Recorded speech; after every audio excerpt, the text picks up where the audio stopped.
In the past 100 years, as these super technologies have been developed in the West, the smashing of atoms, the invention of radio, television, computers, immunology, so forth and so on, data has been arriving about the practices of Aboriginal cultures all over the planet, that they dissolve ordinary realities, ordinary cultural values, through an interaction, a symbiosis, a relationship to local plants that perturb brain chemistry.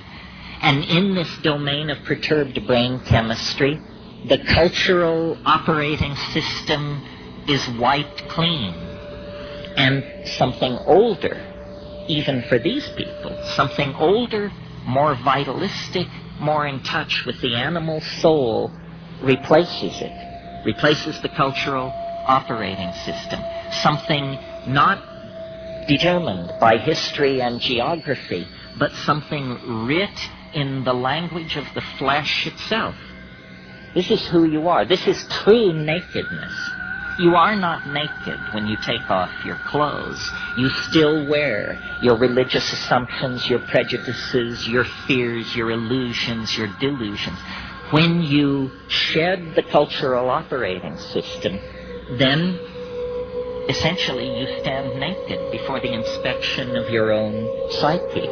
Desmond Morris called it the naked ape. And it's from that position, a position outside the cultural operating system, that we can begin to ask real questions about what does it mean to be human, what kind of circumstance are we caught in, and what kind of structures, if any, can we put in place to assuage the pain and accentuate the glory and the wonder that lurks waiting for us in this very narrow slice of time between the birth canal and the yawning grave. In other words, we have to return to first premises. So I've been thinking about this a lot, and at first it seemed to me only a metaphor, this phrase, culture is your operating system. But because I travel around a lot and get that jolting experience frequently of, let's say, leaving London on a foggy evening and arriving in Johannesburg 14 hours later to a sweltering day in a city of 14 million on the brink of anarchy, I get to change my operating system frequently. And so I notice the relativity of these systems. And some work for some things and some for others. For instance, if you are a positivist, if you're running positivism 4.0, you can't support UFOs. Positivism 4.0 does not support UFOs. If, on the other hand, you're running your Rancha book 5.1 as your operating system, UFOs and a number of other things can get in through the door. That is what we would technically say is a more tolerant operating system, or its plug-in support special effects denied the positivist. Well, it's fun to think this way because it shows you that you don't have to be the victim of your culture.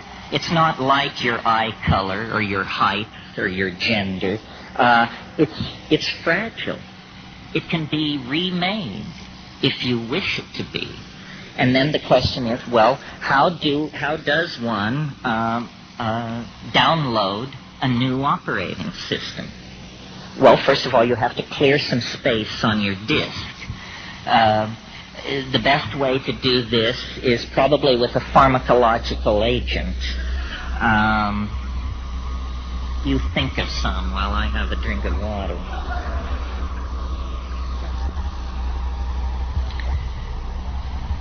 Psilocybin is an excellent disc cleaner.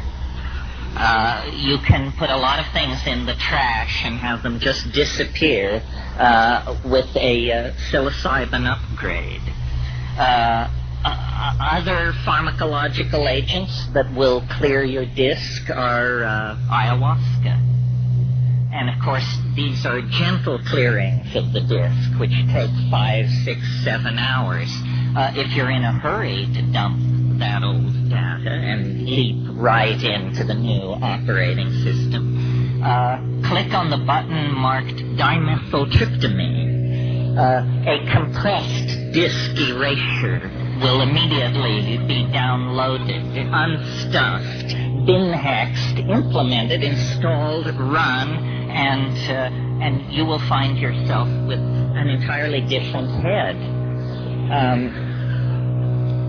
Now, shamans have always known, though they may not have used the kind of language I'm using here, shamans have always known this trick. What trick? It has two facets. First of all, that culture is an operating system. That's all it is. And that the operating system can be wiped out and replaced by something else.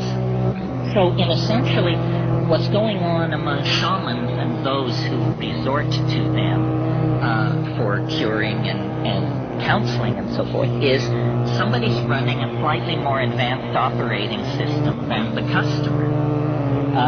The shaman is in possession of certain facts about plants, about animals, about healing, about human psychology, about the local geography, about mojo of many different sorts that the client is not aware of. The client is running culture light.